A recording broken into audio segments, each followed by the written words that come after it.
go wrong.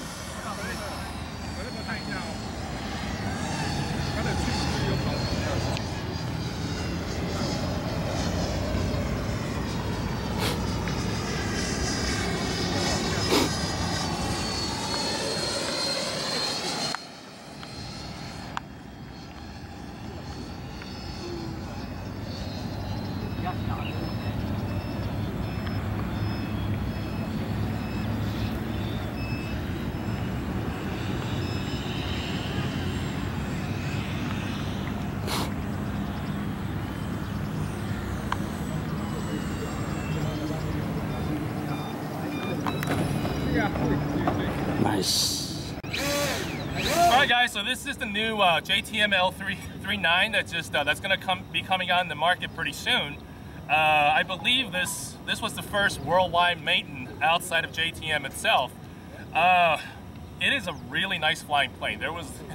I definitely felt a great thrill in the air, no doubt about it. I've flown the JTM XXX as well as the JTM Viper, and they're both fantastic flying planes as well, but because this is a fighter plane, the flying characteristics are very, very different from the XXX and the Viper.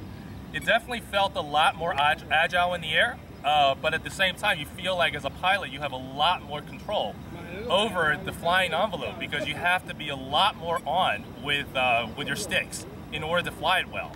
The takeoff was great. I was using a StuMax 110/47, so more than enough power. In fact, I actually had to reduce the throttle curve so that the current wouldn't go skyrocketing because I only have a 168 Castle ESC in there. I didn't want to, on a hot day like today, it's over 90 degrees here in Taipei, I didn't want to risk anything burning up in the air on a maiden flight.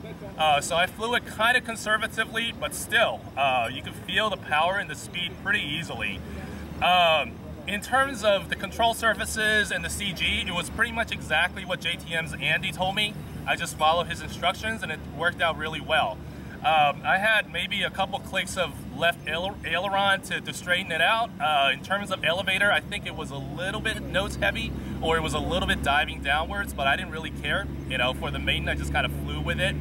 The most challenging part I thought was definitely the landing because the landing speed is a lot faster than the XXX or the Viper or any other EDF I've really flown, really. That's why I really couldn't land the first time. You know, it definitely surprised me. Of course, part of the factor was, you know, being conservative, the landing approach, the last go around.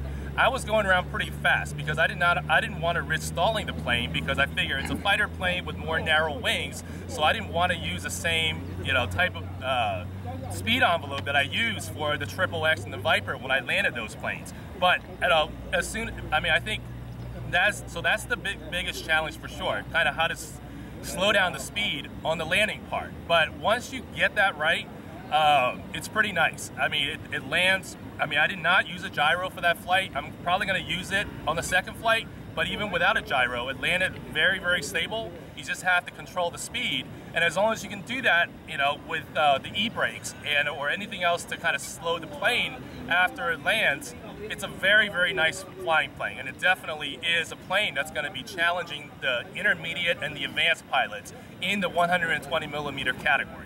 All right, so yeah, I hope to see this plane out in the market very soon, and thanks JTM for coming up with another winner, and I'll see you out in the field soon. Thanks.